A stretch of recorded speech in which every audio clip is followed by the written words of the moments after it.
Pourquoi être réalisatrice et pas actrice?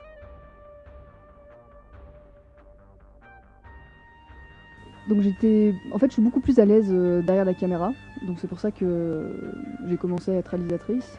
Après, ça m'est arrivé de temps en temps d'être devant la caméra, quand il manquait un acteur par exemple, mais c'est vrai que c'est un petit peu moins mon truc, quoi. Je préfère être derrière.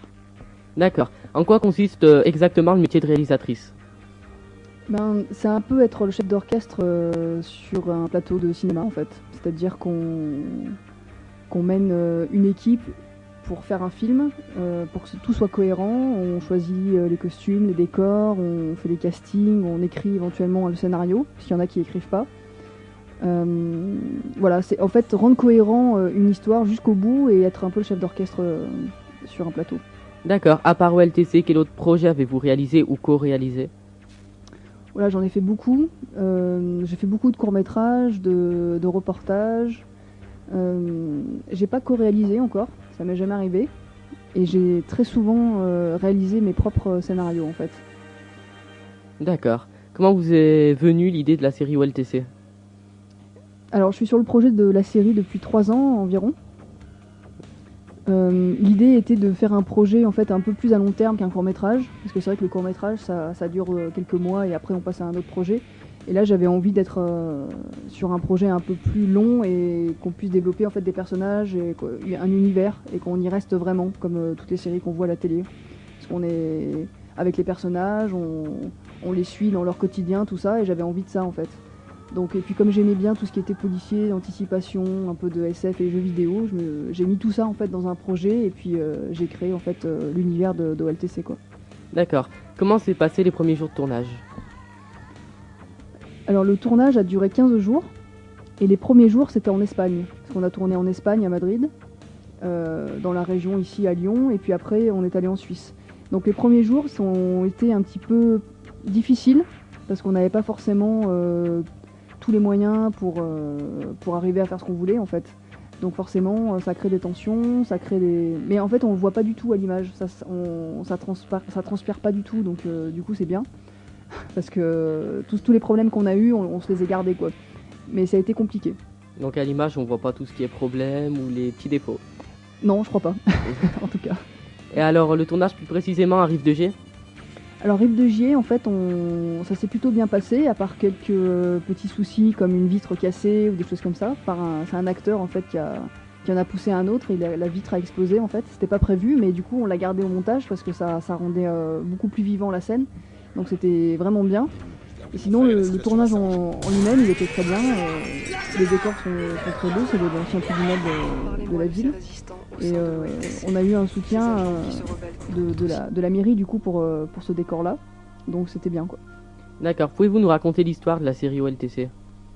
Alors on est en 2052, les hommes perdent la mémoire et les œuvres d'art sont devenues les seuls témoins du passé et de la mémoire collective.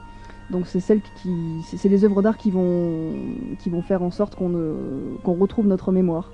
Donc il y a un dictateur qui s'appelle Salkiniska qui essaie de gérer un peu tout ce petit monde là et il veut faire le plus grand musée du monde en fait avec toutes les œuvres d'art pour avoir cette mémoire justement.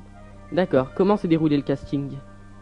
Alors le casting, on en a fait plusieurs. On en a fait un à Madrid et on en a fait 2 en France. Donc ça s'est bien déroulé, on a trouvé pas mal de monde à ce moment-là, beaucoup d'acteurs. Et les gens qu'on n'avait pas trouvés, du coup, on les a trouvés un petit peu à la dernière minute, parce que du coup, mes assistants ont essayé de trouver des gens... parce que comme c'était bénévole, en fait, c'était compliqué de trouver des gens sur un tournage aussi long, quoi.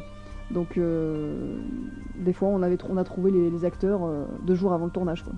D'accord, donc il me semble que justement dans ce casting, on retrouve Ambroise Michel, Rudy Torres dans Plus belle la vie. Comment s'est passée la collaboration avec lui? Ah bah la collaboration s'est très bien passée, il a été très ouvert sur le projet très rapidement quand je lui en ai parlé. Il a accepté de venir bénévolement sur le projet, à Rive de Gier, donc c'était très agréable de travailler avec lui et puis même avec les autres acteurs ça s'est bien passé, donc la collaboration était très bien. D'accord, d'autres tournages à venir sur Rive de Gier? Alors pour l'instant les tournages sont un peu en stand-by parce qu'on est à la recherche de diffuseurs, donc de chaînes de télé qui seraient intéressées pour financer et pour diffuser la série. Donc là pour l'instant les tournages on va pas en faire tout de suite, mais on espère bientôt puisque on espère vraiment trouver une chaîne de télé pour notre projet. D'accord. Avez-vous créé la musique de la bande-annonce? Tout à fait. On a même créé la musique pour la série en elle-même, puisqu'on a un musicien attitré qui a fait tout ça, Richard Vecchi. Donc il a créé plein de pistes audio. Toute la bande sonore, en fait, il l'a créée spécialement pour la série. D'accord. Une diffusion ciné Chaplin prévue? On aimerait bien. On espère qu'ils vont nous répondre incessamment sous peu. Ce serait bien du coup parce que ça permettrait aux gens de Rive de Gier qui n'ont pas vu le tournage de savoir qu'il s'est passé quelque chose dans la ville. Mais même pour ceux qui ont participé, ils n'ont pas vu encore le film en fait. On a un prologue de 20 minutes, donc ça serait bien que les gens de Rive de Gier puissent le voir.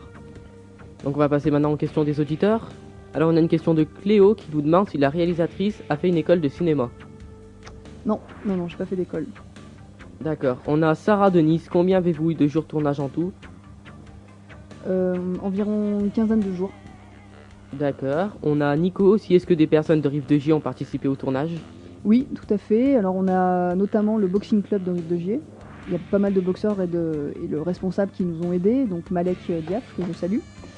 Et aussi des gens de Rive de Gier en dehors du boxing club qui sont venus notamment pour faire la figuration au tribunal. D'accord. On a Anna qui demande si vous avez tourné avec du matos professionnel. Oui, tout à fait. On a loué tout le matériel en fait, images et son, et du coup, on n'a rien d'amateur en fait dans le matériel en tout cas. On a un petit message de soutien aussi qui dit: moi je dis bravo à l'équipe car faire une série française c'est pas facile. Quand on voit ce qu'il y a comme série à la télé, ils ont l'air d'avoir fait une vraie série pour une fois. D'accord, merci.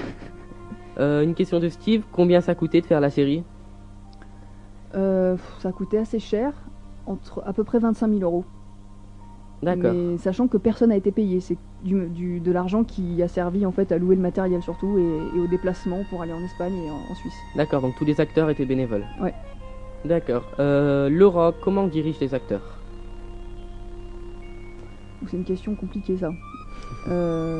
Après, en fait, il y a plusieurs méthodes, je suppose. Moi, j'ai pas fait d'école, donc forcément, je le fais plus à l'intuition et au feeling. Donc après, je pense qu'il y a des méthodes qui existent pour sortir des choses des acteurs. Après, moi, je fais beaucoup plus à l'intuition. Enfin, je parle beaucoup à l'acteur du personnage, de pourquoi il en est là, pourquoi il fait ça, comment il le fait. Et du coup, après, l'acteur lui-même aussi, il apporte beaucoup au personnage et c'est une collaboration assez... entre le réalisateur et l'acteur en fait. C'est une collaboration assez serrée quoi. D'accord, on a Dany qui dit: comment on fait pour devenir réalisateur de films? Il n'y a pas vraiment un seul chemin, il y a plusieurs choses en fait. Soit on fait une école, qui est le chemin le plus classique on va dire, ce qui ne veut pas dire qu'on va réussir après, mais en tout cas c'est un chemin. Après il y a l'autodidacte, celui qui apprend un peu en étant sur les tournages, en étant assistant, régisseur, et puis en espérant un jour être réalisateur. Mais c'est très compliqué comme métier, c'est très très compliqué. D'accord, et la dernière question, Amélie, j'aimerais devenir actrice, comment faire?